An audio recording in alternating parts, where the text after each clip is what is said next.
నమస్కారం. వనవానికి స్వాగతం. ఈరోజు వార్తలలోని ముఖ్యాంశాలు. కేవలం అన్నం పెట్టలేదన్న చిన్న కారణంతో క్షణికావేశానికి లోనైన ఒక భర్త కట్టుకున్న భార్యపైనే అత్యంత కిరాతకంగా వ్యవహరించాడు. విచక్షణ కోల్పోయి కొడవలితో ఆమె కడుపు కోసిన దారుణ ఘటన పోలవరం జిల్లా దేవీపట్నం పరిధిలో చోటుచేసుకుంది. స్థానికులు, పోలీసులు తెలిపిన వివరాల ప్రకారం దేవీపట్నంలోని మెట్టగూడెం గ్రామానికి చెందిన రాజేంద్రప్రసాద్, బాడిస పాపాయమ్మలు భార్యాభర్తలు. అయితే తనకు అన్నం పెట్టలేదనే కారణంతో భర్త రాజేంద్రప్రసాద్ భార్యతో గొడవకు దిగాడు.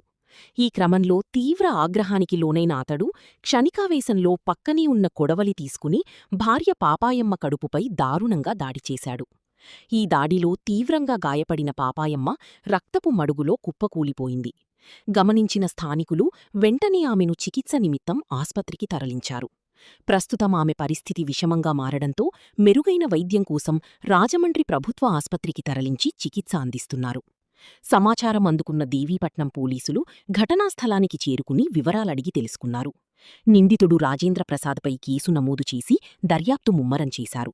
చిన్న కారణానికి భర్త ఇంతటి దారుణానికి ఒడిగట్టడం స్థానికంగా తీవ్ర కలకలం రేపింది.